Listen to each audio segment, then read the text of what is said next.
Hello students, foundation chemistry online classes में आपका most welcome है। मैं गालिब सर। तो डियर स्टूडेंट्स, इससे पहले वाले लेक्चर में हम लोग सीख चुके थे केमिस्ट्री क्या है, केमिस्ट्री का ब्रांचेस हम लोग देखे थे, फिर मैटर का हम लोग क्लासिफिकेशन किए थे। अब इस लेक्चर में हम लोग फिजिकल क्लासिफिकेशन पढ़ेंगे। तो स्टार्ट करते हैं हम लोग फिजिकल क्लासिफिकेशन।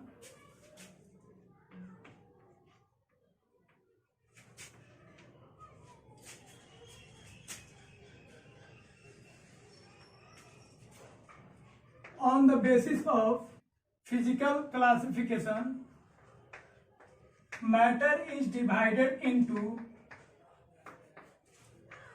three parts. तो फिजिकल क्लासिफिकेशन में मैटर को हम लोग थ्री पार्ट में डिवाइड करते हैं। First is solid, second is liquid and third is gas. तो मैटर का थ्री स्टेट होता है, तो ध्यान रखेंगे मैटर का कितना स्टेट होता है, थ्री स्टेट। तो कोई भी मैटर हो वो थ्री स्टेट में एग्जिस्ट कर सकता है। Matter can be exist into either solid, liquid और it may be exist in gas. जैसे अगर हम बात करें, जैसे H2O का अगर बात करें तो वो वाटर के फॉर्म में एग्जिस्ट कर सकता है, वो आइस के फॉर्म में एग्जिस्ट कर सकता है और वो वेपर के फॉर्म में एग्जिस्ट कर सकता है। तो वेपर मतलब गैस हो गया। जब H2O आइस के फॉर्म में एग्जिस्ट करेगा तो उसको हम लोग क्या बोलेंगे, सॉलिड। और जब वेपर वाटर के फॉर्म में एग्जिस्ट करेगा तो उसको क्या बोलेंगे, लिक्विड। तो यहाँ पे देखिए H2O जो है लिक्विड, सॉलिड और गैस तीनों फॉर्म एग्जिस्ट करता है। उसी तरह जो भी मैटर होगा उसका थ्री फॉर्म एग्जिस्ट कर सकता है। अब किसी को हम सॉलिड बोलेंगे, लिक्विड बोलेंगे या किसी को गैस बोलेंगे तो वो हम लोग किस टेम्परेचर पे बोलते हैं, रूम टेम्परेचर पे। जैसे रूम टेम्परेचर पे अगर बात करेंगे तो वाटर किस फॉर्म में एग्जिस्ट करेगा, लिक्विड फॉर्म में। टेम्परेचर को कम कर देंगे तो किस फॉर्म में एग्जिस्ट करेगा, आइस फॉर्म में। और टेम्परेचर को बढ़ा देंगे तो वाटर किस फॉर्म में एग्जिस्ट करेगा, वेपर स्टेट में। तो इसका हम लोग ध्यान रखेंगे। तो कोई भी हो, आयरन हो, गोल्ड हो, कोई भी मैटर हो, उसका थ्री स्टेट होता है, सॉलिड, लिक्विड और गैस। इसका तो अब हम लोग बात करते हैं सबका डिफिनेशन। सॉलिड क्या है, लिक्विड क्या है और गैस क्या है। तो सॉलिड किसको बोलते हैं भाई, solids have definite volume and definite shape. तो ध्यान रखेंगे सॉलिड का जो शेप होता है वो भी फिक्स्ड होता है, डेफिनेट होता है, और उसका जो वॉल्यूम होता है वो भी डेफिनेट होता है। जैसे अगर इस चौक का बात करेंगे तो इस चौक का जो शेप है और इसका जो वॉल्यूम है फिक्स्ड है, वो चेंज होने वाला नहीं है। कहीं पे भी रखेंगे कोई फर्क इसको नहीं पड़ेगा। तो सॉलिड का जो वॉल्यूम और शेप होता है वो डेफिनेट होता है, निश्चित होता है, वो वैरी नहीं करता है। अब सॉलिड के एग्जांपल देंगे तो बहुत सारे आप एग्जांपल दे सकते हैं, like Chowk, fan, table, black board, it बहुत सारे एग्जांपल आप लिख सकते हैं। सेकेंड, अगर हम बात करेंगे लिक्विड का,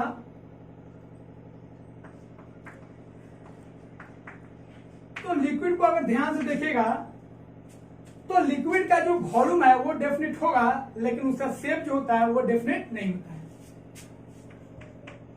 liquids have definite volume but they do not have definite shape. तो क्लियर है, लिक्विड का जो वॉल्यूम होगा वो तो डेफिनेट होगा, फिक्स्ड होगा, लेकिन उसका जो शेप होता है वो डेफिनेट नहीं होता है। जैसे एक एग्जांपल लेते हैं, किसी भी लिक्विड को, मान लीजिए वाटर को अगर आप ग्लास में रखते हैं तो वाटर का शेप क्या हो जाएगा, ग्लास शेप का हो जाएगा। वाटर को अगर बकेट में रखते हैं तो बकेट का शेप हो जाएगा। वाटर को अगर आप सिलेंड्रिकल शेप में रखते हैं तो उसका शेप क्या हो जाएगा, सिलेंड्रिकल हो जाएगा। इसका मतलब लिक्विड का कोई अपना शेप नहीं होता, जिस कंटेनर में रहेगा वही उसका शेप हो जाता है। जिस कंटेनर में रहेगा उस कंटेनर का शेप लिक्विड का शेप हो जाता है। इसका हम लोग ध्यान रखेंगे। तो यहाँ पे नोट करके लिखवा देते हैं, शेप ऑफ लिक्विड किसके बराबर होता है, शेप ऑफ कंटेनर। इसका हम लोग ध्यान रखेंगे। तो शेप तो बदलता है लेकिन लिक्विड का जो वॉल्यूम होता है वो फिक्स होता है। 1 लीटर लिक्विड को या 1 लीटर पानी को आप बकेट में रखिए, गिलास में रखिए या किसी भी भेसल में आप रखिए, उसका वॉल्यूम सेम रहेगा 1 लीटर 1 लीटर। तो लिक्विड समझ गया। लिक्विड में बहुत सारे एग्जांपल आप जानते होंगे, वाटर, पेट्रोल, एसीटोन, ईटीसी। इस तरह बहुत सारे एग्जांपल हम लोग लिख सकते हैं। अब तीसरा बात करेंगे हम लोग गैस का। तो गैस का अगर बात करेंगे तो gases have neither definite volume nor definite shape. तो क्लियर है, गैस का न ही वॉल्यूम फिक्स होता है और ना ही उसका शेप फिक्स होता है। अब गैस का एग्जांपल आप जानते होंगे, ऑक्सीजन, नाइट्रोजन, हाइड्रोजन, ईटीसी। चलिए अब ध्यान रखेंगे, गैस का ना ही शेप फिक्स होता है और ना ही उसका वॉल्यूम फिक्स होता है। और एक चीज आप ध्यान रखेंगे, गैस का कोई अपना वॉल्यूम नहीं होता है, इसका ध्यान रखेंगे। 1 लीटर गैस को अगर 1 लीटर के कंटेनर में रखते हैं तो उसका वॉल्यूम 1 लीटर होगा। 1 लीटर गैस को अगर 10 लीटर के कंटेनर में रखते हैं तो 1 लीटर गैस का जो वॉल्यूम है 10 लीटर हो जाएगा।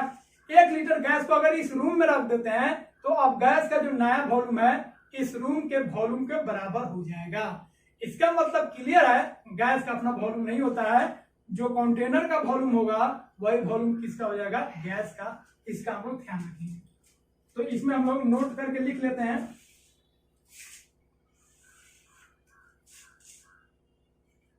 Volume of gas is equal to volume of container.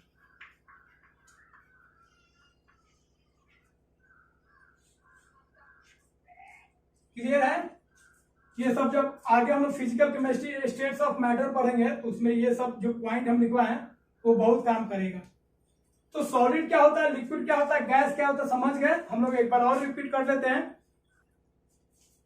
तो सॉलिड हम लोग बोलेंगे ऐसे सब्सटेंस जिसका वॉल्यूम और शेप दोनों क्या होता है, डेफिनिट होता है, निश्चित होता है। फिर अगर बात करेंगे लिक्विड का, तो लिक्विड बोलेंगे ऐसे सब्सटेंस जिसका वॉल्यूम डेफिनिट होता है लेकिन शेप डेफिनिट नहीं होता है। और गैसेस का बात करेंगे तो गैस बोलेंगे ऐसे सब्सटेंस जिनका ना ही वॉल्यूम डेफिनिट होता है और ना ही उनका शेप डेफिनिट होता है। अब इसको आप कॉपी कीजिए, फिर हम लोग आगे बढ़ते हैं।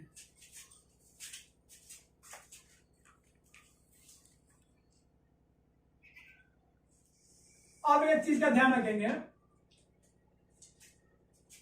Matter is interconvertible from one state to another state by changing temperature and pressure।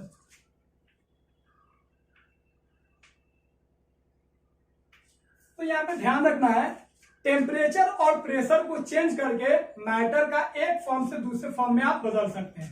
जैसे सॉलिड है, सॉलिड से आप बदल सकते हैं किसमें, लिक्विड में। और फिर लिक्विड से आप जा सकते हैं कैसे, गैस में। तो सॉलिड को जब हीट करेंगे तो लिक्विड में बदलेगा, लिक्विड को जब हीट करेंगे तो किस में बदलेगा, गैस में। फिर गैस से आप लिक्विड में आ सकते हैं कब, जब गैस को आप कूलिंग कीजिएगा तब। फिर लिक्विड को कूल कीजिएगा तो फिर लिक्विड से आप क्या आ सकते हैं, सॉलिड में। तो क्लियर है, जब सॉलिड को हीट करेंगे तो लिक्विड बनेगा, लिक्विड को हीट करेंगे तो गैस बनेगा, और गैस को जब कूल करेंगे तो लिक्विड बनेगा, फिर लिक्विड को जब कूल करेंगे तो क्या बनेगा, सॉलिड बनेगा। इसका हम लोग ध्यान रखेंगे। अब सॉलिड से लिक्विड और लिक्विड से गैस जाना हो तो उसके लिए ध्यान रखेंगे, उसके लिए प्रेशर जो है वो आपको कम करना पड़ेगा और टेम्परेचर को हाई करना पड़ेगा। अप एरो मतलब इंक्रीज, डाउन एरो मतलब कम। तो सॉलिड से लिक्विड जाना हो, लिक्विड से गैस जाना हो, तो उसके लिए टेम्परेचर हाई करना पड़ेगा और प्रेशर को लो करना पड़ेगा। ये फैक्ट बात है। उसी तरह गैस से लिक्विड और लिक्विड से सॉलिड जब जाएंगे, उसके लिए प्रेशर को हाई करना पड़ेगा और टेम्परेचर को लो करना पड़ेगा। इसका हम लोग ध्यान रखेंगे। अब एक चीज आप 9 में पढ़े होंगे, उसको फिर से रिपीट कर देते हैं। जब सॉलिड से लिक्विड बदलता है तो उस प्रोसेस को हम लोग क्या बोलते हैं? मेल्टिंग। क्या बोलेंगे? मेल्टिंग। और जब लिक्विड से गैसियस स्टेट में बदलता है तो उस प्रोसेस को हम लोग क्या बोलते हैं? वेपोराइजेशन।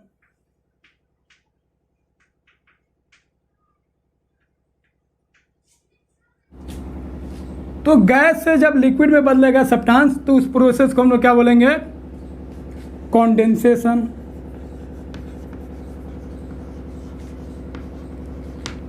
और लिक्विड से जब सॉलिड में सब्सटेंस चेंज होगा तो उस प्रोसेस को क्या बोलते हैं? सॉलिडिफिकेशन। तो ये सब प्रोसेस भी बेसिक है और इसको आपको ध्यान रखना है। उसके बाद एक और चीज़ जानते होंगे आप, गैस सॉलिड से अगर कोई सब्सटेंस डायरेक्ट गैस में बदल रहा है या गैस से सॉलिड में बदल रहा है तो उसको हम लोग बोलते हैं सब्लिमेशन।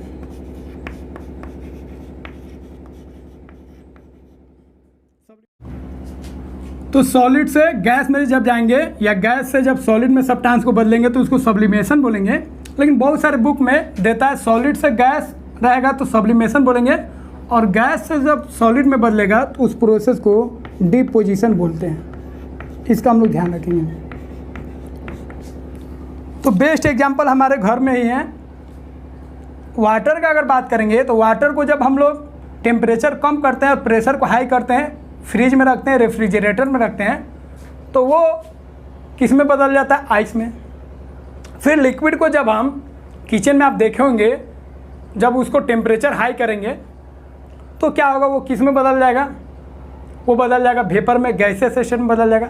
फिर वो गैस जब जाके टच होता है वेसल के जो ऊपर वाला जो ढक्कन होता है, कवर होता है, उसमें जाके टच होता है तो वो किस फॉर्म में एग्जिस्ट करता है? वो बदल जाता है। वो वेपर किस में बदल जाता है? लिक्विड में। तो लिक्विड में चेंज हो गया। तो इस तरीके से आप देख सकते हैं matter can be change from one state to another state by changing temperature and pressure. अब इसको आप कॉपी कीजिए, फिर हम लोग आगे बढ़ते हैं। चलिए, कॉपी का मतलब हो गया स्क्रीनशॉट लीजिए। जब लेक्चर एंड हो जाएगा तो उसके बाद उसको आप कॉपी कर लीजिएगा। तो मैटर का हम लोग फिजिकल क्लासिफिकेशन कर लिए। फिजिकल क्लासिफिकेशन मतलब हो गया मैटर 3 स्टेट में एग्जिस्ट करता है, सॉलिड, लिक्विड और गैस। और मैटर कैसे एक फॉर्म से दूसरे फॉर्म में चेंज होता है वो सब हम लोग जान लिए। अब हम लोग बात करेंगे केमिकल क्लासिफिकेशन ऑफ मैटर। चलिए, अब केमिकल क्लासिफिकेशन का मतलब समझिए। तो केमिकल क्लासिफिकेशन में मैटर का 2 पार्ट होता है, एक होता है प्योर सब्सटेंस और एक होता है impure substance. On the basis of chemical classification matter is divided into 2 parts. First is pure substance and second is impure substance, that is called mixture. So we know that in chemical classification matter is divided into 2 parts. First one is pure substance and second one is impure substance.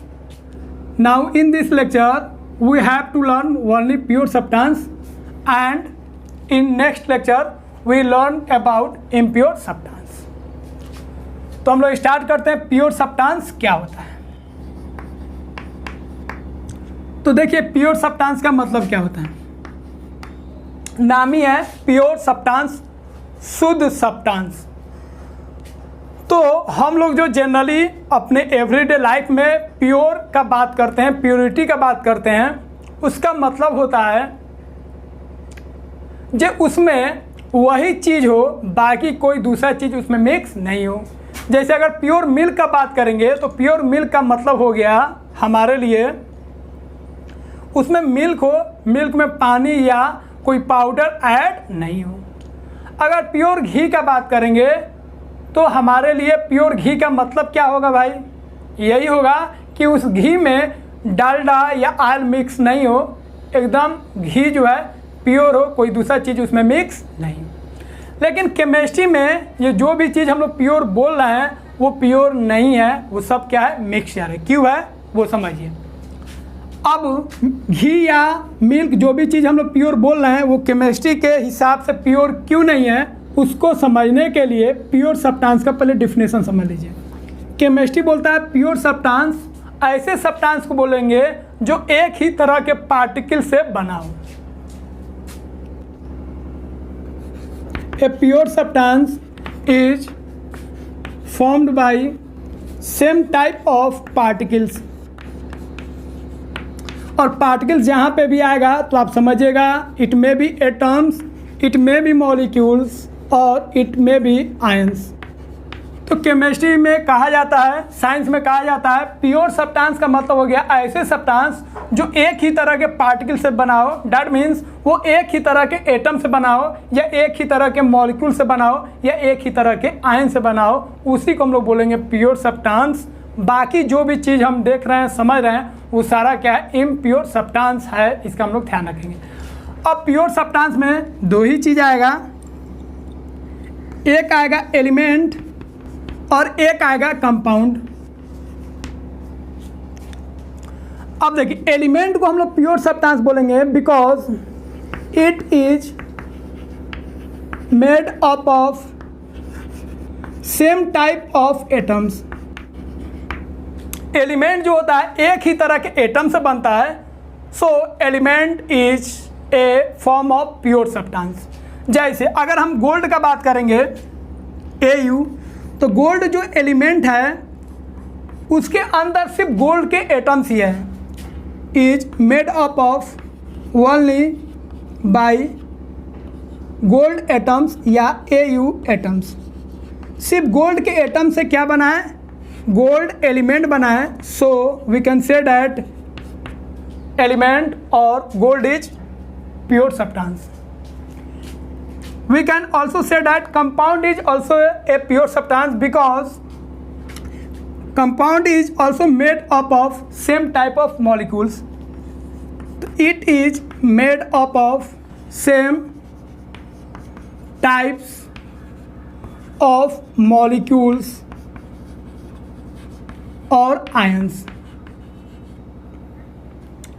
तो compound को भी हम लोग pure substance बोलेंगे क्योंकि ये एक ही तरह के मॉलिक्यूल से या आयन से बनता है। अब कंपाउंड आप जानते होंगे दो तरह का होता है, आपको आगे बताएंगे। एक होता है आयनिक कंपाउंड और एक होता है मॉलिक्यूलर कंपाउंड। तो आयनिक कंपाउंड किससे बनता है? आयन से बनता है, जिसको फॉर्मूला यूनिट भी बोलते हैं। और मॉलिक्यूलर कंपाउंड जो होता है वो किससे बनता है? मॉलिक्यूल से। इसका हम लोग ध्यान रखेंगे। जैसे अगर H2O का बात करें तो H2O एक कंपाउंड है। तो वाटर का अगर हम बात करेंगे तो वाटर में जो मॉलिक्यूल्स होगा सिर्फ H2O का मॉलिक्यूल्स होगा। तो water it is made up of only H2O molecules. Clear है? वाटर जो है सिर्फ H2O के मॉलिक्यूल से बना है। So we can say that water is a compound and compound is also a pure form of the substance. तो clear है? तो जहाँ पे भी प्योर सब्सटेंस का बात करेंगे उसमें दो ही चीज़ आएगा, एक एलिमेंट आएगा, एक कंपाउंड आएगा। तो क्लियर है? एलिमेंट और कंपाउंड हम लोग समझ गए। चलिए अब इसको कॉपी कीजिए। अब हम लोग इस लेक्चर में पढ़ेंगे एलिमेंट के बारे में, अगले लेक्चर में हम लोग सीखेंगे कंपाउंड क्या होता है।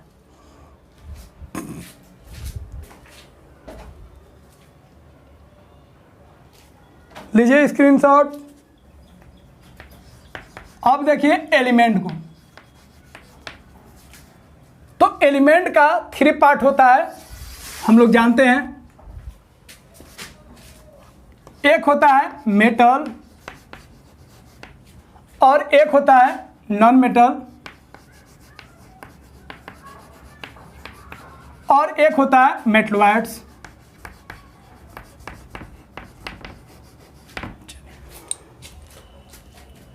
अब मेटल किसको बोलते हैं तो आप जानते होंगे, 9-10 में पढ़े भी होंगे, उसी चीज को लिख रहे हैं। मेटल्स आर जनरली हम लोग यूज कर रहे हैं क्योंकि ज़्यादातर होता है, कहीं कहीं एक्सेप्शन भी मिल सकता है। Generally malleable, ductile, sonorous, lustrous and they are good conductor of heat and electricity. तो ये 9-10 में आप पढ़े होंगे। मेटल जो होते हैं जनरली मैलेबल होते हैं, डक्टाइल होते हैं, सोनोरस होते हैं, लस्टरस होते हैं and they are also good conductor of heat and electricity. इसका मतलब क्या हुआ? तो मैलेबल जो है एक प्रॉपर्टी है जिसको मैलेबिलिटी बोलते हैं। तो मैलेबल का मतलब होता है थिन शीट में बदलना। तो कोई सब्सटेंस को अगर थिन शीट में बदलना है तो उस प्रॉपर्टी को हम लोग बोलते हैं मैलेबिलिटी। तो मैलेबल मतलब थिन शीट में बदलना। डक्टाइल मतलब होता है थिन वार में बदलना। सोनोरस मतलब होता है आवाज करना। तो मेटल्स जो होते हैं सोनोरस होते हैं, उनको अगर आप हार्ड सब्सटेंस से या हैमरिंग से उसको स्ट्राइक कीजिएगा तो वो साउंड प्रोड्यूस करेंगे। लस्टरस मेटल जो होते हैं उनमें शाइनिंग होता है, उस प्रॉपर्टी को हम लोग क्या बोलते हैं, उनमें लस्टर होता है, वो लस्टरस होते हैं। उसके बाद मेटल जो होते हैं इलेक्ट्रिसिटी के और हीट के क्या होते हैं, गुड कंडक्टर होते हैं। ये सब आप ऑलरेडी जानते हैं, फिर से बता दिए हैं। चलिए अगर नॉन मेटल्स का बात करेंगे तो लिखेंगे non metals are brittle but they are not malleable, ductile, sonorous and lustrous. Clear है? नॉन मेटल जो होते हैं ब्रिटल होते हैं, लेकिन वो मैलिएबल, डक्टाइल, सोनोरस और लस्टरस नहीं होते हैं। ब्रिटल का मतलब क्या हुआ? तो ब्रिटल का मतलब होता है छोटे छोटे पीस में टूटना। तो छोटे छोटे पीस में टूटना वाला जो प्रॉपर्टी है उसी को क्या बोलते हैं, ब्रिटल। तो नॉन मेटल को जब आप हैमरिंग कीजिएगा तो डक्टिलिटी या मेलेबिलिटी का प्रॉपर्टी शो नहीं करेगा, ना ही वो थिन शीट में बदलेगा, ना ही वो थिन वायर में बदलेगा। वो क्या होगा, वो शीशे की तरह टूट के बिखर जाएगा। वो गाना सुने हैं, शीशे की तरह टूट के बिखर जाए, उसी तरह बिखर जाएगा। चलिए तो क्लियर है। अब इसका अगर प्रॉपर्टी लिखेंगे कंडक्टिविटी वाला, तो ये बैड कंडक्टर होते हैं। They are bad conductor of heat and electricity. ठीक है? तो यहाँ पे भी जनरली शब्द का हम लोग ध्यान रखेंगे, यहाँ पे भी एक्सेप्शन मिल सकता है, एक्सेप्शन आपको बताएंगे। उसके बाद अगर मेटलॉइड्स का बात करेंगे तो मेटलॉइड्स के पास दोनों का प्रॉपर्टीज होता है, मेटल का भी और नॉन मेटल का भी। Metalloids have common properties of both metals and non metals. तो क्लियर है? मेटलॉइड्स के पास दोनों का प्रॉपर्टीज होता है, मेटल्स का भी और नॉन मेटल्स का भी। इसका हम लोग ध्यान रखेंगे। अब इसको आप कॉपी कीजिए, फिर हम आपको बताते हैं मेटल, नॉन मेटल और मेटलॉइड्स में कौन कौन सा एलिमेंट्स आएगा।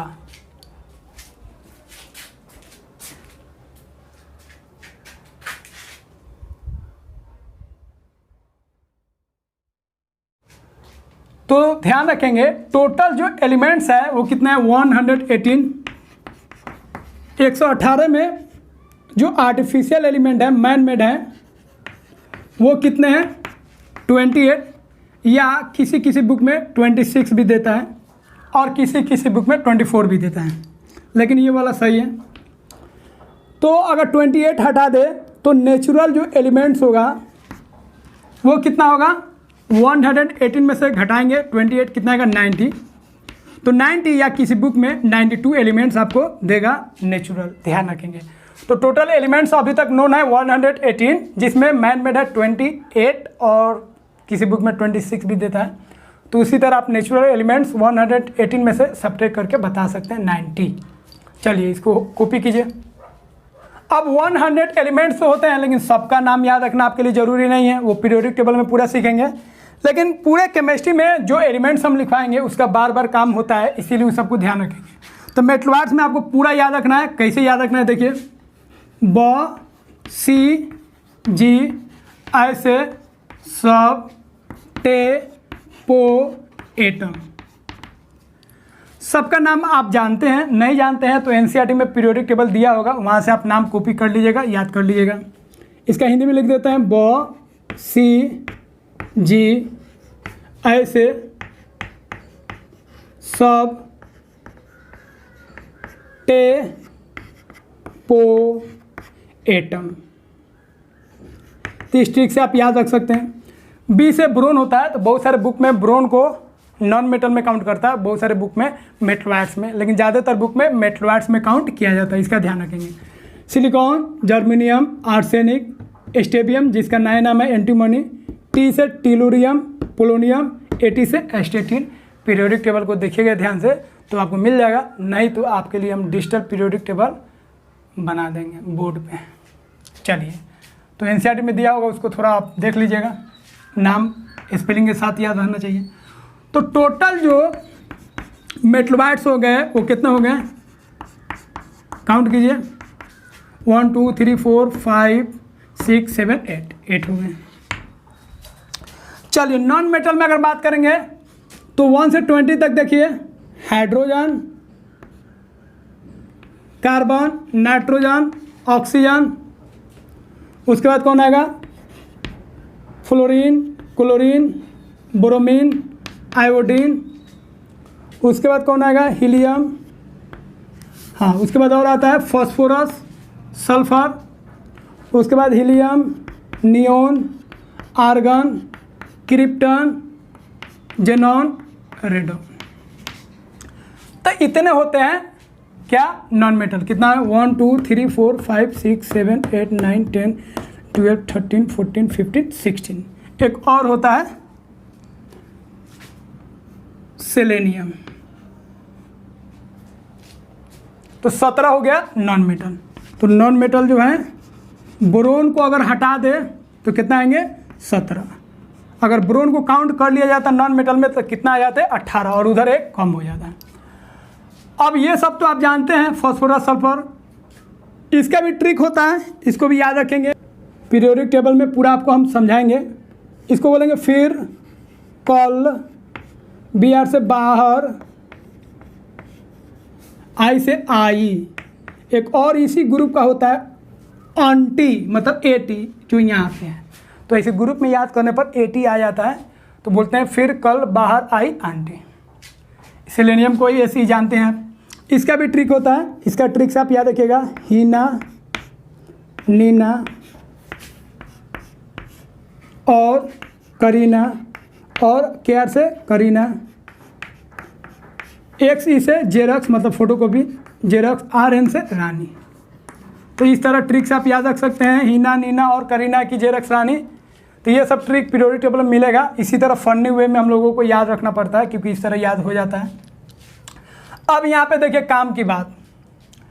अब अगर आपसे बोले गैसियस एलिमेंट कौन कौन है, गैसियस नॉन मेटल कौन कौन है, कौन कौन ऐसे नॉन मेटल्स हैं जो गैसियस स्टेट में है, तो देखिए इससे जो टिक आउट कर रहे हैं वो गैसियस स्टेट में 1 2 3 4 5 6 7 8 9 10 11।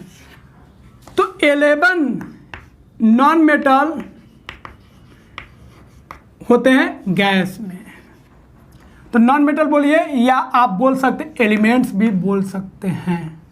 तो 11 एलिमेंट्स या 11 नॉन मेटल किस स्टेट में होते हैं, गैसियस स्टेट। अगर नॉन मेटल में सॉलिड का बात करेंगे तो सॉलिड को वाइट से घेर देते हैं, 1 2 3 आयोडीन 4, और एक कार्बन। कार्बन को ध्यान रखिएगा, वाइट वाला जितना हम घेरे हैं उस सब को क्या बोलेंगे, सॉलिड। सॉलिड में कितने होंगे देखिए, 1 2 3 4 5 होगा। तो आपको ध्यान रखना है, कार्बन जो आप देख रहे हैं ना वो गैसियस स्टेट में नहीं होता है, वो एलोट्रोपिक फॉर्म में पाया जाता है। जैसे अगर बात करेंगे डायमंड, ग्रेफाइट, फ्लोरीन, तो ये सब उसका एलोट्रोप है। इसीलिए कार्बन को आप गैसेस स्टेट में काउंट नहीं कीजिएगा, सॉलिड स्टेट में काउंट कीजिएगा। तो 5 हो गए सॉलिड और 11 हो गए गैस। एक होता है लिक्विड, ये वाला जो है ब्रोमीन, वो किस स्टेट में है? लिक्विड स्टेट में। तो ध्यान रखेंगे, नॉन मेटल में भी एग्जिस्ट इन सॉलिड, इट में भी exist in liquid and it may also exist in gaseous state, but metalloids exist in कौन स्टेट? Solid state. उसी तरह अगर मेटल का बात करेंगे तो मेटल तो बहुत सारा है। तो 118 में से अगर आप घटा देते हैं, मेटलॉइड्स कितना हो गया? 8 और नॉन मेटल कितना हो गया? 17। तो 118 में से अगर इसको घटाते हैं तो कितना आएगा? 93। तो 93 एलिमेंट्स जो है वो आपके हो जाएंगे क्या? मेटल। बहुत सारे बुक में 92 भी देता है। अब मेटल में तो बहुत सारा है, सब आपको नहीं याद रखना है, जो जो बता रहा हूँ उसको आपको याद रखना है। Lithium, beryllium, sodium, magnesium, aluminium, उसके बाद potassium, calcium, scandium, titanium, vanadium, ये सब नहीं याद रखना है। उसके बाद chromium, manganese, iron, cobalt, nickel, copper, zinc, ये सब जरूरी है। उसके बाद प्लेटियम, प्लेटिनम, गोल्ड, सिल्वर, वोल्फ्राम जिसका नया नाम है tungsten, mercury, lead, tin, osmium. तो इतना आपको मेटल ध्यान रखना है। अब मेटल जो होगा वो किस स्टेट में पाया जाएगा? जनरली सॉलिड स्टेट में, एक को छोड़कर, और कोई भी मेटल गैसियस स्टेट में नहीं पाया जाता है। लेकिन लिक्विड स्टेट में हो सकता है। कौन है वो? मरकरी। तो मरकरी एक ऐसा मेटल है जो किस स्टेट में पाया जाता है? लिक्विड स्टेट में। ध्यान रखेंगे। तो मेटल में कोई भी गैसियस स्टेट में नहीं पाया जाएगा, सब सॉलिड होगा।